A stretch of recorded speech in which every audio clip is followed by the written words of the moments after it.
Nos episódios anteriores de A Paixão de Cristo segundo Pedro, nós vimos os discípulos no cenáculo, o entorno da atmosfera de Jerusalém, como o Espírito Santo desceu para ajudá-los e a escolha de Pedro para representar os discípulos de Cristo naquele momento crítico. Agora, nós estamos com as atenções voltadas para o cenáculo, onde o tão esperado discurso de Pedro já tinha começado. Na sequência do discurso, Pedro diz: "E farei aparecer prodígios em cima no céu e sinais embaixo na terra, sangue, fogo e vapor de fumaça. O sol se converterá em trevas e a lua em sangue, antes de chegar o grande e glorioso dia do Senhor. E acontecerá que todo aquele que invocar o nome do Senhor será salvo." Atos 2, 19 a 21. Neste momento, eu quero chamar a sua atenção para esse trecho onde no seu discurso Pedro destaca a capacidade de Deus de fazer com que a natureza trabalhe em seu favor. E aqui vamos prestar bem atenção nessa capacidade divina de recorrer à natureza, de usar a natureza como reforço de argumentação em momentos muito importantes, em momentos fundamentais, decisivos da sua relação com a humanidade. Depois de falar da promessa e do cumprimento da descida do Espírito Santo que tinha acabado de acontecer, agora em seu discurso, Pedro transcorre sobre a previsão profética do aparecimento de sinais no céu e na terra como coadjuvantes da manifestação da glória de Deus e da oferta da oportunidade de salvação para aqueles que invocarem o nome do Senhor.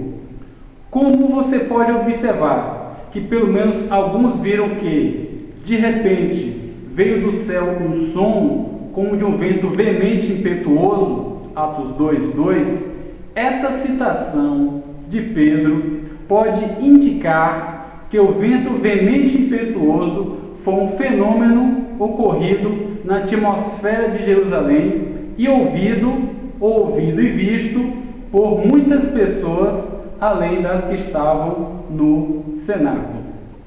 Aqui vamos prestar atenção nessa realidade, a de Deus usar a natureza como reforço de argumentação em momentos críticos da sua relação com a humanidade, com o propósito de chamar os seres humanos a atenção para uma verdade que precisa ser ouvida.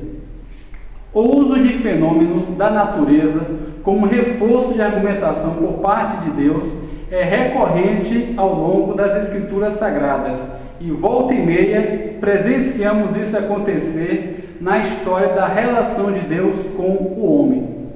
Se isso efetivamente aconteceu na descida do Espírito Santo, não foi a primeira e nem a última vez. O dilúvio, Gênesis 7, 26 a 24, as 10 pragas do Egito, Êxodo 7, 14 a 12 e 30, e a travessia do Mar Vermelho, Êxodo 14, 10 a 31, são alguns dos precedentes mais importantes deste fato na primeira parte do livro divino. E no Novo Testamento? No próprio Novo Testamento, quase que imediatamente a morte de Jesus, quero que você preste atenção aqui nesse ponto, quase que imediatamente após a morte de Jesus, diz a narrativa bíblica que a terra tremeu e as rochas se partiram, Mateus 7, 51. Foi como se Deus estivesse dizendo: vocês mataram o meu filho. E assim, de fato, alguns entenderam, porque quando o centurião e os que com ele vigiavam Jesus viram terremoto e tudo o que havia acontecido, ficaram aterrorizados e exclamaram: verdadeiramente este era o Filho de Deus. Isso está registrado em Mateus 27, verso 54. Então a gente observa que a natureza, ela é uma aliada da vontade de Deus no Antigo e Novo Testamentos, e assim será no futuro. Jesus falou acerca deste controle que Deus exerce sobre a natureza com naturalidade. Palavras de Jesus. Imediatamente após a tribulação daqueles dias, o sol escurecerá e a lua não dará sua luz, as estrelas cairão do céu e os poderes celestes serão abalados. Então aparecerá no céu o sinal do Filho do Homem, vindo nas nuvens do céu com poder e grande glória. Mateus 24, 29 e 30.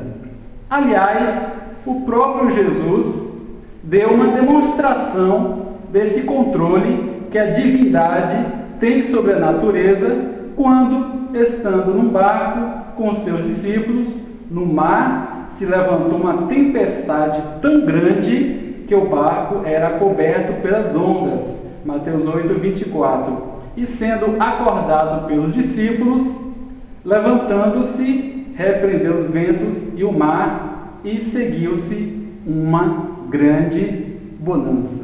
Isso está registrado em Mateus, capítulo 8, verso 26. Então, diante do amplo contexto aqui posto e dos indícios da narrativa de Atos, podemos dizer que não afirmar, mas admitir a possibilidade de o som, como de um vento veemente e impetuoso, que de repente veio do céu, ter sido um fenômeno da natureza, uma ação espiritual promovida por Deus, associada a fenômenos da natureza, que foi ou visto, pode ter sido visto por boa parte, ou quem sabe, a totalidade dos moradores de Jerusalém. A verdade é que Deus agiu de uma forma muito forte, porque a gente observa que era um momento muito decisivo, muito crítico, onde Deus queria chamar a atenção para uma verdade que deveria ser dita e ouvida. E se preparem, porque daqui em diante, Pedro, na força do Espírito Santo, vai mirar contra as elites religiosas que dominavam em Israel.